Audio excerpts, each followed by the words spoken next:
officially welcome to our April State of the Industry for the Experience Brokerage Network and all our friends and guests across the state of Oregon. We're happy you're here.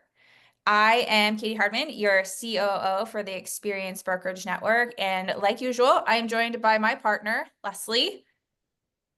I'm Leslie. No, I am Leslie Hilbert. I'm the general manager of the amazing Experience Brokerage Network, which, of course, most of you guys know encompasses 4 incredible Keller Williams here in the state of Oregon and 600 Keller Williams agents and family members. So, Right.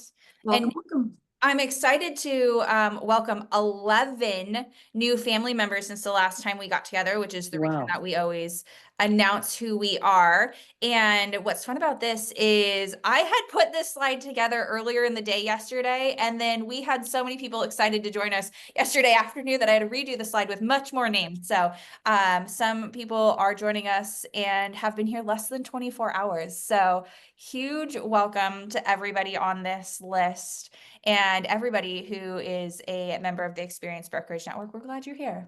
It's really fun to spend time with you. So, okay, couple announcements before we get to our guest speaker. This is an exciting one. As you guys know, our principal broker team started an initiative because they saw how amazing you guys have been in transactions and in your businesses. And so every month, they are sharing a broker of the month in each of our offices. So this is our broker of the month from last month. And just want to give a huge shout out to Angeline and Charity and Rhonda and Melissa for being amazing brokers and for getting recognized for being amazing brokers. We are happy and excited and honored to be in business with each and every one of you. So thank you guys and congratulations. Also wanted to say thank you to everyone who took our survey. I know that I sounded like a broken record, but it truly matters to us, and we are excited and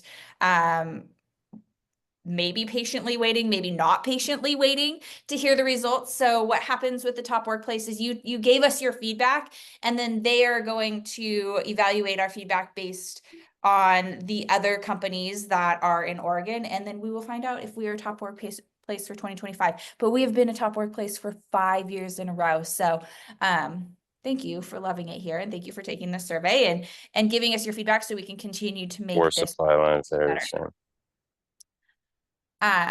Okay, and not related to top workplace, but also something very exciting about being the Experience Brokerage Network is we were just named on the Real Trends Verified list, which is super exciting because not only were we named, but we were named #1 in the state of Oregon for sides and #2 in the state of Oregon for volume for brokerages. So congrats, you guys. That's huge. And not only did we rank locally or statewide, we also ranked nationally, which is a huge deal because there's some big businesses there. So nationally, we were number 144 for sides and 168 for volume. So we will get these graphics out to you guys so you can brag on your businesses and brag on your company as well. But we just wanted to say a huge shout out to everybody who was with us in 2024 and contributed to these numbers because every single one of you made this happen. So thank you. Huge, huge news. Okay. A couple other things. If you are not doing anything at 11 o'clock today, highly encourage you to join this call, What It Takes to Win.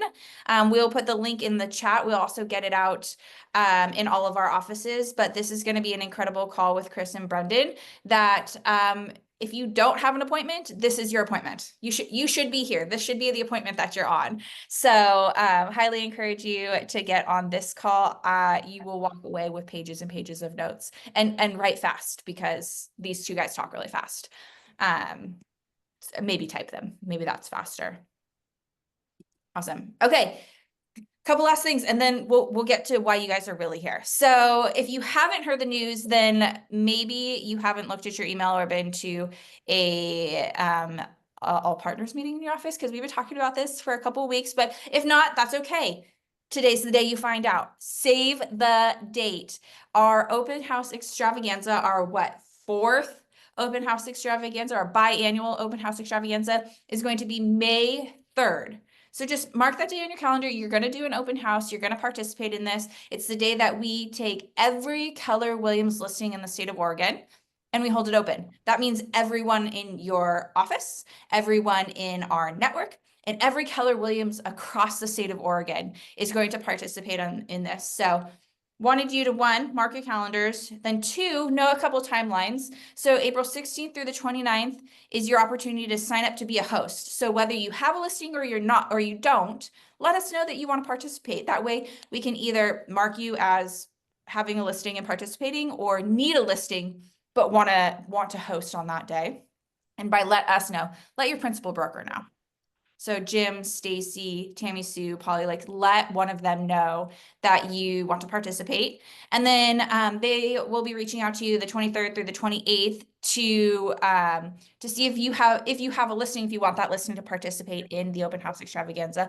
And then the 29th, all hosts will be matched with listings, and then everything will be confirmed. And then our marketing team will go and create your website, your mobile app, your flyers, and all of the amazing things to make sure that you are prepared for the day. And then on May 2nd, you can stop by the office and pick up your special open house extravaganza signs. So if you have questions, reach out to your principal broker team. They are really leading the charge. So also hug them, because this is a huge initiative that we have running, and they are working behind the scenes to make sure that this is an awesome event for you. Just wanted to, we'll get you guys these slides, but some of the marketing tools, you'll have custom open house flyers and signage. You'll have targeted social media ads that go out. So some of the things that are helping to make this a big event, email campaigns. There will be an open house tour map at every open house. So it'll not only show your open house, but they'll be able to, whoever comes into the open house will be able to see all the other ones. And there will be a QR code for instant property information. So lots and lots of things going on behind the scenes. We'll talk about seller benefits and maximizing your home's exposure. Here's some like tips for sellers on why they may want to participate in this. We will get this information out to you guys. Okay, and then the other save the date, if you haven't, if this is your first year with Keller Williams, every year we have what's called Red Day, and that's our National Day of Service. And this year it's on May 8th. So again, save the date. Just know that you're going to participate in your community that day, and you're going to give back to the community that serves us, and we serve them. And your office will have a project, if you haven't heard about it, soon. So I just want to make sure everybody has this date marked off, because it's probably the most fun day of the year, because we get to give where we live. Okay. I think that's all the announcement. Yes. So now I'm super excited to welcome, if you guys have seen the announcements for today's special session, you have seen her face and gotten to read her bio. But if this is the first time you're hearing that, we're going to hear from an Olympic gymnast. I'm excited to introduce you guys to Nancy. She has recently retired from Corbin University after serving on the leadership team as an associate vice president for people and culture. She also served as Corbin's deputy title coordinator. Also noteworthy are Nancy's accomplishments as a U.S. Olympic gymnast in 1972, a TV sports commentator and athlete wellness proponent. Nancy's multi-layered professional experience as an author, consultant, public relations manager, and corporate culture builder laid a solid foundation for her assignment as a member of the executive team at Corbin University. She currently serves nonprofit organizations in our very own Salem and as a human resources consultant. So Nancy, we are so excited you're here. We usually hear about real estate professionals, so this is an extra special call for us to hear and get to spend time with you. So I'm going to turn this over to you, but thank you for being here. Thanks, Katie. Can everybody hear me? Yes. Good. Well, I'm excited to be here with you. My friend Dana Burke is the one that really invited me, and I know that this organization and group is really wonderful for her, and so to get to share stories with you, I'm really thrilled. I guess I'm sort of the warm up for your 11 a.m. Call about how to win or how to be successful or whatever. Um, what I share with you, obviously, I haven't had a background in real estate, but I'm just going to share some stories today, because it's in many ways I often begin my talks with folks saying I feel a little bit like the book, everything I needed to know in life I learned in kindergarten. Um, in this my experience in gymnastics and the sports world, and you've heard that analogy all the time that sports teaches you, great life skills. Um, but I really was there in my childhood and my early adulthood. I started gymnastics when I was about 6 years old, and I made the Olympic team when I was about 14. When I was 14, a national team until I was 18, and then NBC for another 7 years. And so, really, my formative years were all about learning these lessons in a gym with a bunch of chalk dust. So three of them that I'm going to share stories about, and then just hone in on things that might encourage you in the work that you're doing. And the first kind of story is just how I made the Olympic team. Like I said, I was about 6 when I started, and when I was 11, 1968, 68 Olympics were in Mexico City. I was glued to the TV watching. I loved flipping upside down. That's just how I did my life. And even though I had been taking it was a gymnastics lesson through my ballet uh, club there. I wasn't really honed in to anything like training. I was just going and learning how to flip. But I watched the Olympics in 68, and then I transformed our living room into an Olympic arena.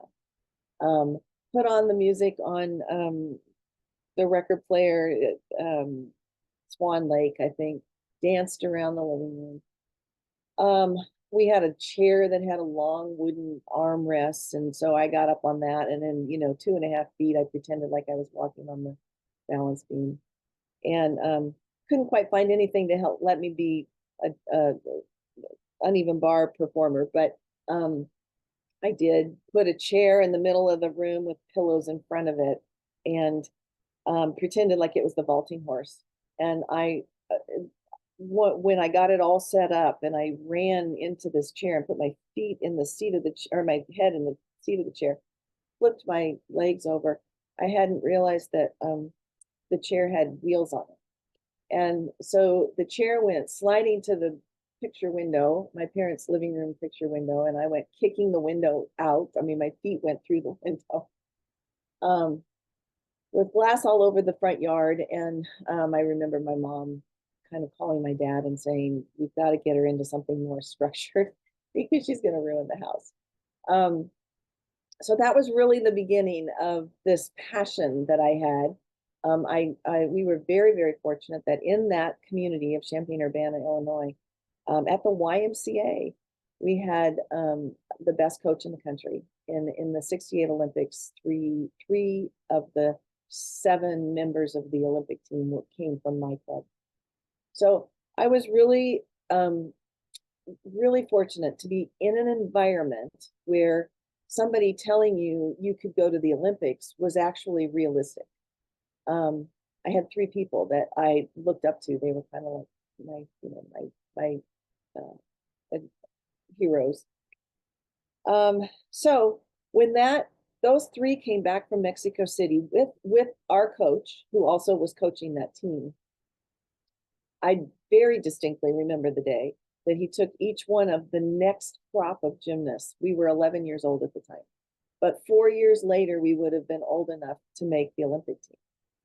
And one by one, he took us over into the corner of the gym and just sat us down and talked to us about, his words were, I think you can make it. I think you can go to the Olympics. Is that something you want to do? I mean, can you imagine being an 11-year-old and being asked that question? But to me, it was a little bit like, I was surrounded by, if I had been on a little league team, and I was surrounded by really good players who were 4 years older than me. And so a question like that, do you want to go to the Olympics, was, well, yeah, I'd love to go. I mean, it sounded like a great thing. I had absolutely no idea what I was getting, what was ahead. But he talked to me as an 11-year-old and said, this is going to be a 4-year process.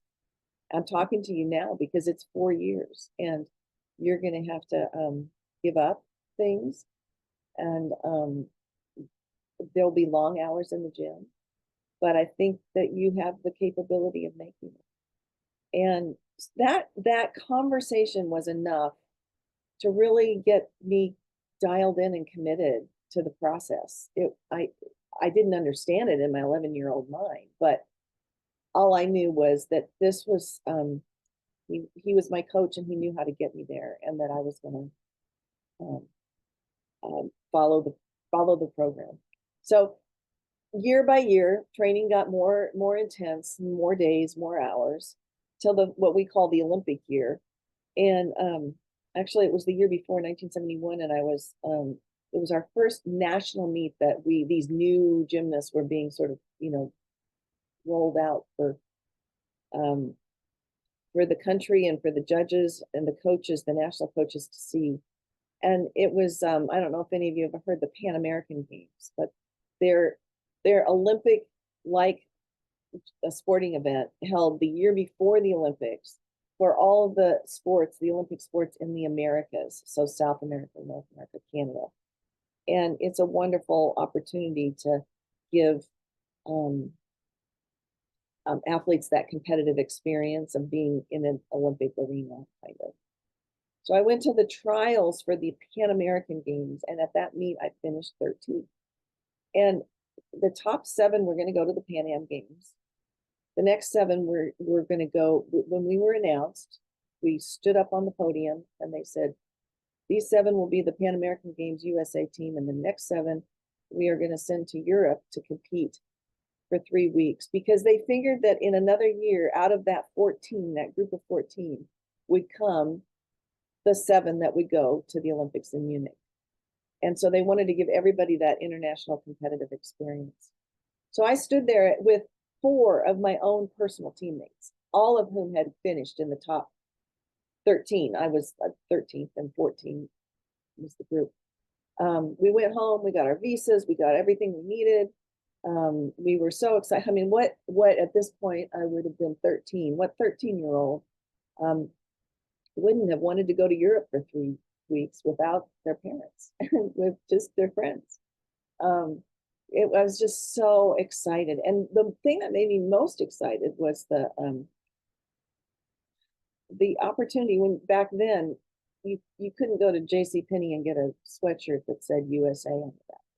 It was only the only people that had USA sweatshirts were people who actually represented the United States. And so I was going to get mine. I was going to be a USA national team. About 2 weeks before that competition, my dad got a call from the governing body saying that the coach who was designated to take this team to Europe had decided that she was going to take her own athlete who finished 22nd at the same meet where I finished 13th. And I was being replaced by her. And nowadays, this would never happen. But back then, the organizational structures weren't in place. And it was what it was. I was getting booted off the team, and my 4 best friend teammates, 2 were going to go to South America to the Pan Am Games, and 2 were going to go to Europe, and I was going to stay home in Champaign, Urbana, Illinois. And I just remember standing in the kitchen sobbing with my dad and mom. But my dad said a couple of things. First of all, he said, you're learning a lesson that many don't learn until they're adults, which is that life isn't always fair. And it's really what you do with whatever circumstances are placed with you and in front of you. But more importantly, what he said to me was, remember, we've been talking about this now. And what's your goal with this gymnastics?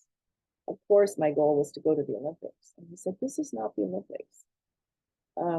Keep your eye on the goal.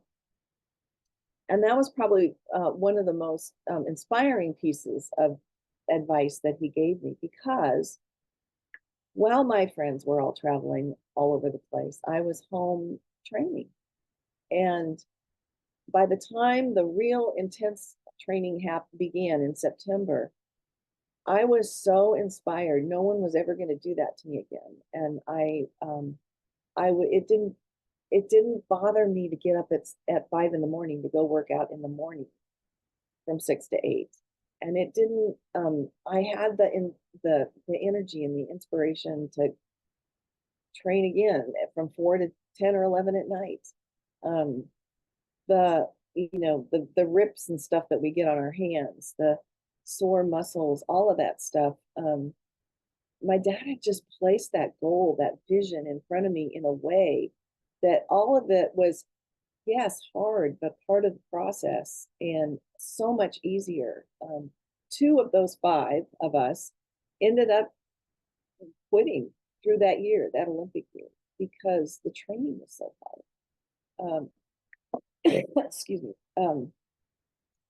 So anyway, I started that year and was again ranked 13th at the beginning of the year, and then we had 4 trial meets headed into the final trials, and each one of those I inched my way up in the standings. Went to the final trials and actually had a fall even at the final trials. And my coach came back into my room in between sessions and said, again, remember, keep your eye on the ball. This is a long process. You can, it was mostly about focusing on what I knew I could do and going through the motions of all those routines that we had practiced over and over and over again.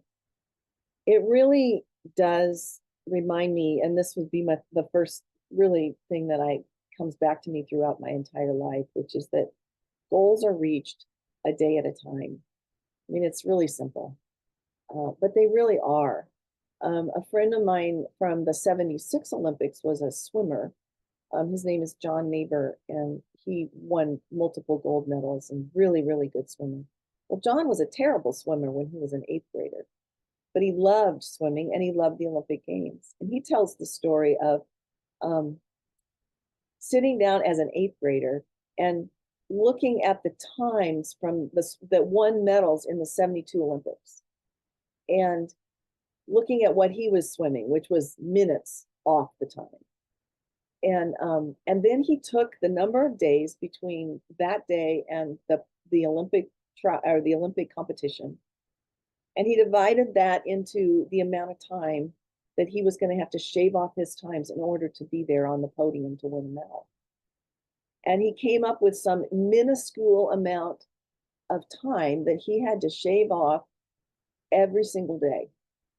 It was small, but when you put it all together, he did it, and it got him to the Olympic podium. Again, it just underscores this: goals are reached one day at a time, and the value of really taking the whole, dividing it up in bite-sized pieces, and going at it that way. And it really isn't so overwhelming. The other piece I wanted to just share about the not getting to go the year before, my dad communicated this concept with, when you're hit with injustice or something that's not fair, or even just something that got a ball that got dropped that significantly affected me. It's like holding a hot coal in your hand, standing and holding a hot coal in your hand. You're the only one that gets burned if you hold on to that as an injustice or something that is, woe is me. And so it was really an invitation to let go of the stuff that I didn't have control over, because otherwise it was just going to eat away at me, no one else. And I'm so grateful that they really encouraged me to just move on. Because of that, I was able to have the kind of emotional energy to focus on making the team. Once we made the Olympic team, we went to a training camp in New Haven, Connecticut, and there were 10 of us at that training camp. I finished 5th at the trials, so I made the team, and there they couldn't kick anybody off. If you finished on the team, you finished in the top 6, you were going to compete. If you were 7th, you were the alternate. But so there were 7 of us really that were at this training camp that were scheduled to go to Munich. But we were from all over the country. And the goal, and this is one area where I suppose I could probably identify with many of you, our wiring as gymnasts is very very individual, because basically the sport of gymnastics it's me against the apparatus, or me with the apparatus. But it's very individual, and you rarely compete as a team, although that has changed now with collegiate gymnastics. But rarely in the sport are you competing for your team to win, and that's the case. I mean, and many of those of you who have your profession is one that's pretty individual. You alone get to kind of schedule what you're doing and how much energy to put into whatever it is that you're professionally focused on. There is this element of other people around, but it's really all pretty individual about in terms of whether you are experiencing success or fulfillment. So that's a very similar thing with gymnasts, and that's what the coaches had to deal with, was 7 women. Some of them, like me, I was a girl. I mean, I was a child. They had to try to mold that group into a team, because once you get to the Olympics, yes, it's important. Individual medals are really important and sought after, but the focus from an international perspective is all on the team. So for 4 weeks in New Haven, we worked 8 hours a day to try to become, these individuals who could come together as a team and march out into the arena and compete, supporting one another, and really trying to achieve something that no American team had ever achieved. The highest that any American team had ever finished in the U.S. was 6th, and the 72 team was actually talked about, and the media spoke a lot about this was the team that had the potential to move the United States forward. We had one of our members had been the first American ever to make finals in the Olympics in 1968, and she was on the 72 team. Another one of our members, Kathy Rigby, had actually won a medal in the World Championships 2 years earlier on the balance beam. So we had high-level athletes finally for the first time. And yet I walked in there, my coach used to always talk about me being, he was the only Olympian who walked in the gym with 2 left feet. I mean, I was just not a natural gymnast. And he really had to train me and mold me into being good enough to make the Olympic team. So my point is, here I was, this 14-year-old, almost 15, headed to the Olympics, the Olympic Games, and who was I to even have a chance at anything at the Olympic Games? And yet that molding of our team to the extent that they were able to do it, and then pulling us together and flying to Munich. And from then on, we were living together, and really, it was just the team. Nobody else had access to us. We ended up in Munich finishing 4th, which was the highest that any American team had ever finished. I also want to say, though, that there was there was quite a bit of coaching dysfunction on that team. So all of our individual coaches were trying to get together to coach this team. They didn't get along all that great. And I am convinced that if they had been able to pull themselves together to coach this team, I'm fairly confident we could have actually been the first American team to win a medal. We were one spot away from it. But in some ways, it's my negative experience of how important it is to pull your team together and to behave as a team. The sum is um, is greater than the total is the greater the sum of the parts. It's um, um, there was a lot of talented people on the 1972 Olympic team, and we achieved a lot. I think we could have achieved more with sort of a cohesive group of leadership group. And it showed me how conflict and ego can get in the way of achieving really greatness. So I am sure that's why my career ended up in people and culture building, because I am so passionate about what I've seen when healthy teams come together. They are so much more than I never, as a 14-year-old, 15-year-old, never would have had any experience at the Olympic Games had it not been for that team experience. And so, again, second lesson is really about the sum is greater than the parts. I'll leave. There's a quote. It's an African proverb that some of you have probably heard, but this also speaks to this. And it is that they that go alone go fast, but if you go together, you go far. And I think for me, that sounds a whole lot more appealing.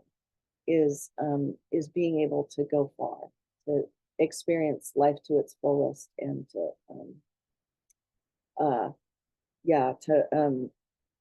to invest in the people around me, and together we're going to go much further than I ever could have myself. So enough said about that. Last story I want to share, and then I'm going to just show a quick video, is about after the Olympics was over, I came back. I was still on the national team, 1973. If anybody's on the call that even was around then, that was when the president of the United States was Richard Nixon. One of the things that he's actually admired for is his international efforts at détente with China. And he was the first president to meet with the head of state from China in, I think, over 20 years. He went to Beijing and met with Chinese Premier Mao Zedong. And it was a huge international shift.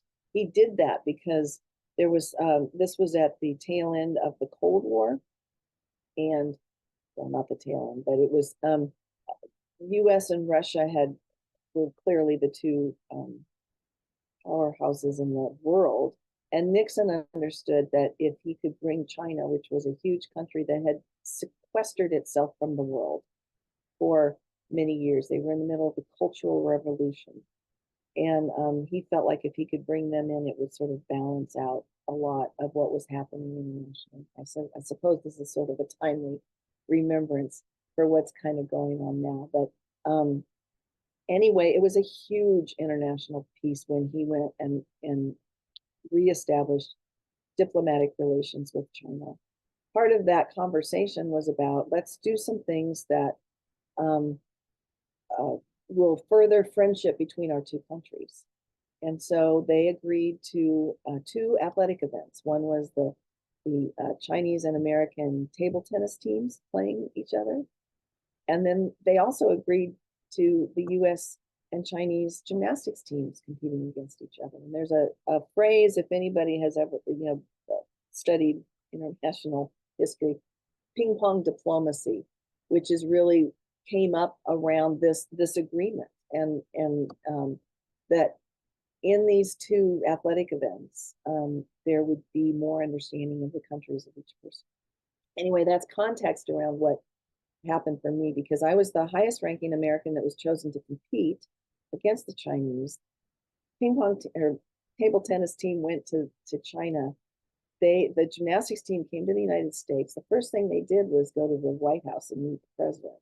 And then they went up to New York City where we met them, and we had our competition scheduled for Madison Square Garden in New York City. And I went in all excited because the older gymnasts from the 72 Olympic team had retired. And so I was one of three that was kind of vying for the top 1, 2, 3 spots in the country. And because I was the top, I just finished the national championships, I went in very excited to win the whole thing, and it was being covered on television, which nowadays doesn't mean anything to you guys because there's just, you can turn on the TV and anywhere you pick a channel, you can find some athletic event going on. But back then, there were 3 television networks that covered everything: ABC, NBC, and CBS. And gymnastics was not a priority. So it usually was on TV twice a year. One was the national championships, and then if there was an international, like world championships or Olympics, those were the only times you saw gymnastics on TV. But this, because of its political and diplomatic implications, was being covered by the premier sports coverage network, which was ABC at the time. And so I went in thinking, oh, I'm going to win this meet, and I'm going to create a reputation for myself as being the top gymnast in the country. I just finished winning a couple of national championships on events, and so we went, and it, there was Secret Service there. All of our social events happened at the embassy. That it was just such a different experience than what I was used to. And so I started the meet and was in the lead after the vault. And the second event was uneven parallel bars, and I had lower endurance and finished my dismount and ended up sitting on the ground instead of my feet, which is a full point off your score. But I thought to myself, well, my 2 best events are coming up. I can win. I can still win this. And I went to the balance beam, which I just finished winning as the national champion at our meet a few weeks before. Thought, okay, this is my event. I can win this. And I did my signature event, which was a standing back somersault on the beam, which was the first time tumbling had been done on the beam. And I was known for that. And I did it and landed it, and my foot slipped and I fell off. So now I've fallen twice. And at this point, I sort of want to slither underneath the mats and out the gym, but have to finish. And so the last event is the floor exercise, which also was my other best event. And I was known for my floor exercise. It was done to the music 2001 Space Odyssey. So if you are familiar with that music, it's extremely dramatic. I was a very dramatic dancer. And I said to myself, well, you can't win the all around now, but at least you can redeem yourself on this event. So I got up and got ready to go out and got in my opening position. And I had brought my cassette tape because sometimes we travel with a live piano player, but this time the piano player couldn't go. So I brought the cassette tape, and I looked up to the sound booth and told the coach to start it. And all I heard was this garbled sound over the PA system. So I stood up and walked off the mat, looked up at her, and she didn't know what was going on. But she said, hold on, we'll rewind it and go again. So she gave me the sign to go out and go again. And it still didn't work. Same thing, same garbled sound. So I stood up again, and they said they were going to let a male gymnast compete so that they could figure out the tape issue. The male gymnast goes, they cue me again, and I go back out for the 3rd time. Now, everybody in Madison Square Garden is watching this. There's tons of senators and congressmen and people there that are just not normally at a gymnastics meet. Get out for the 3rd time, and my music doesn't work. So now I really do want to slither off out of the gym and not be a part of anything. I was so, all these eyes were on me. Well, then the coach comes down out of the stands and comes over to me, and she says, Nancy, your tape, there's just something wrong with your tape, and it is not working. And you've got 2 choices here. You can do your routine to know music. Or, the Chinese have brought their piano player. We can ask him if he could improvise for you, because he had never seen my routine. He had never heard my music. But usually, if you're a piano player for a national team, you're a pretty good pianist and you could improvise in some way. So, of course, weighing those two things, I said, well, okay, let's talk to him. So through an interpreter, because he didn't speak any English, they of course he agreed to do it, and I got out and did my routine. And the whole time I'm doing my routine, again, I'm 15 years old. I'm thinking, I'm not really understanding the significance of this, of what's happening here. I'm thinking, oh, this is so boring. It's all Chinese folk music. It's nothing like 2001 Space Odyssey. And so I finished my routine thinking, oh, it's just going to be a, mediocre clapping and that sort of thing. Well, the whole crowd stands up, standing ovation. People are crying. It's quite an amazing time because of this. Again, the backdrop of this is what's happening internationally between these two countries. And what occurred on the floor exercise mat was actually it was a analogy of what they wanted, which were people from two different countries to come together and create something that we couldn't create alone. So I'm going to go really quickly about the after story, because that's actually even more exciting. I got to know that piano player 4 years later, 3 years later, when I was on NBC Sports staff. We went to China as one of the first broadcast teams to go into the country before it was really opened up. And I tracked him down, and we had dinner together, and we then from then on, this was the early 80s, we exchanged Christmas cards. 1988, 89, when the Tiananmen Square, if anybody is familiar, there were protests for democracy at Tiananmen Square, and they were squashed by the Chinese government. Many deaths. And I received a communication from somebody in this country who had somehow gotten Mr. Joe Joshin is his name, had communicated with this person and said, can you please contact Nancy Thies, is it my name, maiden name, see if there's anything they can do to help me and my wife come to the country, the United States, because they were so concerned about what life would be like then. We were able to write a letter and invite them to the country to an event.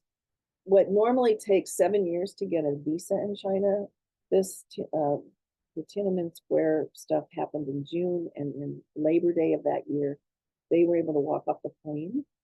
And they actually have lived in San Diego ever since, and he's taught music, taught piano.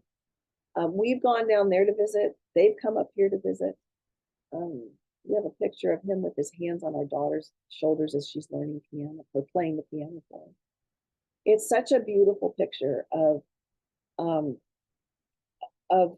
gift of my gymnastics experience. In fact, I talk about that more than I talk about the Olympics, because there came a day when I, hung up my gym bag and I no longer went into the gym. And so all of those medals and things that came from that experience are in some box out in the garage.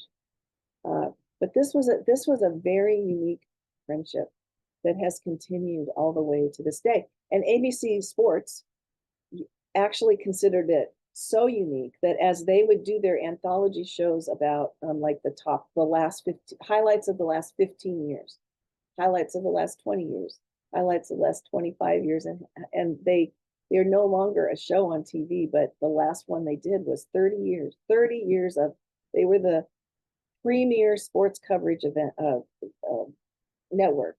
And that little story was couched on all of those shows, in between Muhammad Ali and NBA championships and all of these really things that many, many people know about. And then there was this little story about this little girl from Urbana, Illinois, whose music didn't work, and how the Chinese piano player said, yes, I'll help. So I think from that, I mean, that whole experience, the lesson that I learned from that was so much about, really about just being flexible, and that flexibility equips us for fulfillment. Maybe not necessarily success. It just depends on how you're going to define those words. But it really, I look back on it and it was one of the most important lessons I learned, was about what it takes to just say, no, okay, my music's not working. I'm going to be flexible here, and I'm going to try for, I'm just going to go with a different story. And out of that different story, actually, it was the best story of my entire career.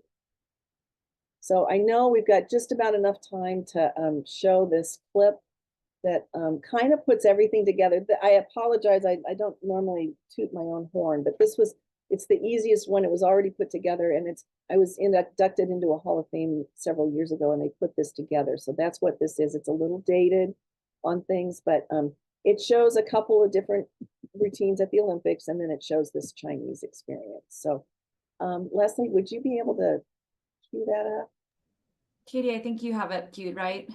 Yes. We got you, Nancy.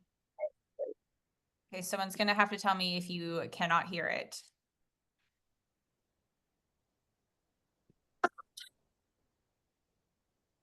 No sound.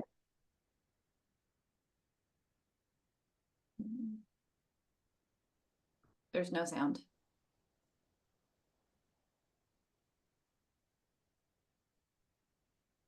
You guys can't hear it? Nope. Okay. Oh, please. Don't worry, Nancy. We are tech masters.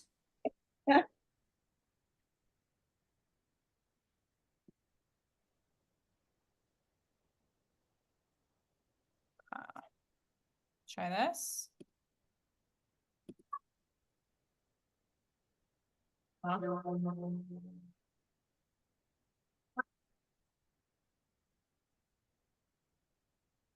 If it doesn't go, yeah, keep it. This is me on, I can just do this is me on the uneven bars at the Olympics.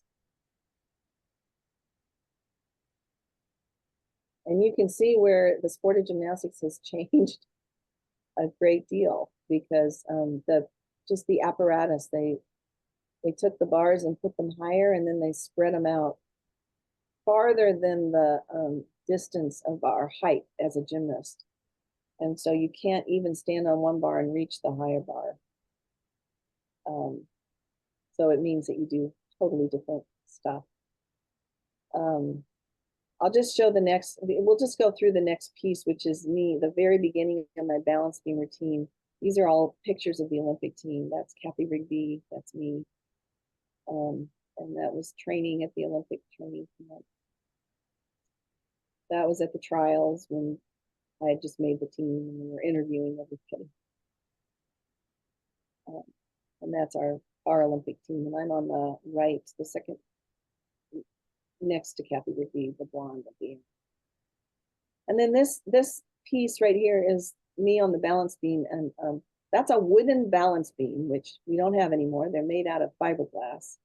And this was the first year that tumbling was really added on this event. And there were 3 of us that did a standing back somersault. One was Olga Corbett, who ultimately ended up winning, I think, this event. One was me, and one was a Japanese girl, but I competed first. And so that was it right there. I got the credit for performing that event, stunt. And it's in the record books as being the first person to perform.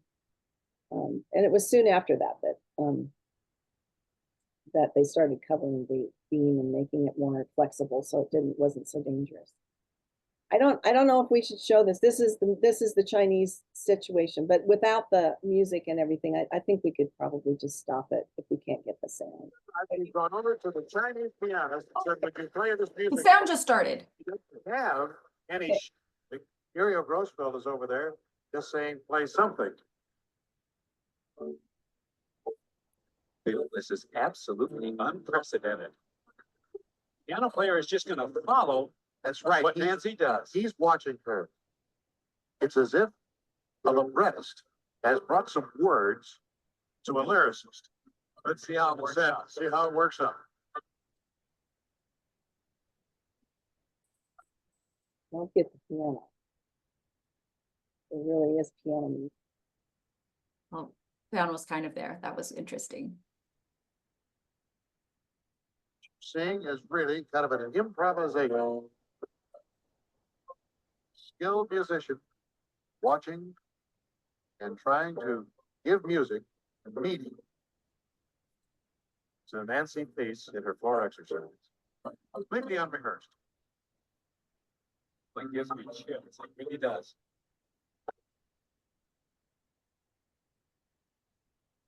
Gal from Urbana and a man from Peking. All of a sudden they've gotten together.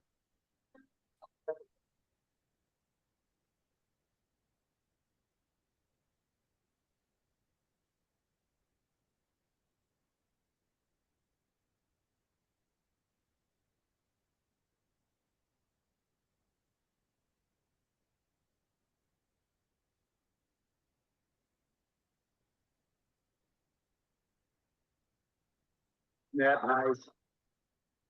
By far the loudest applause of the night, and our hand should go to Joe Josh Gang. Joe Josh Gang, the accompanist, just got a standing ovation. And he's being brought to the center of the net.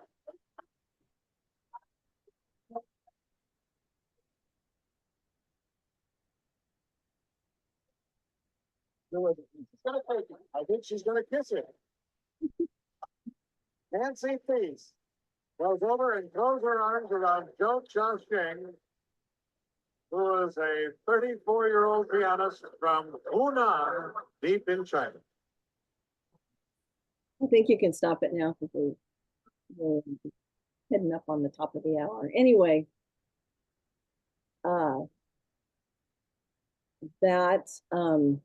that whole experience just sort of was the capstone of my experience in sport and taught me so much about just learning to be flexible, learning to that life really can continue and become even more memorable when you hit those glitches and those things that just don't seem to go right. And it has really helped me in the areas of perseverance over the years. So I don't know that we have time for questions, but thank you everybody for the opportunity to share. And I hope there's a little nugget of encouragement in some of the stuff that I had to say. Nancy, thank you so much. One, it was fun to hear the behind the scenes of how the Olympics work. I don't think there may be one other person on this call that understands that. So I thank you for giving us a little insight, but also I've been writing my ahas in the notes. So I hope that everybody else also is writing down a lot of life lessons, business lessons, and just really cool experiences that we get to live through your story. So thank you for sharing that. And thank you for being a part of our organization for an hour this morning. We truly appreciate it. And to everybody who heard the story and stuck with us, thank you for being here as well. I hope that you took good notes and you got something out of this, and that you guys have a fabulous Wednesday. We will see you all next month. Bye, everyone. Thank you guys.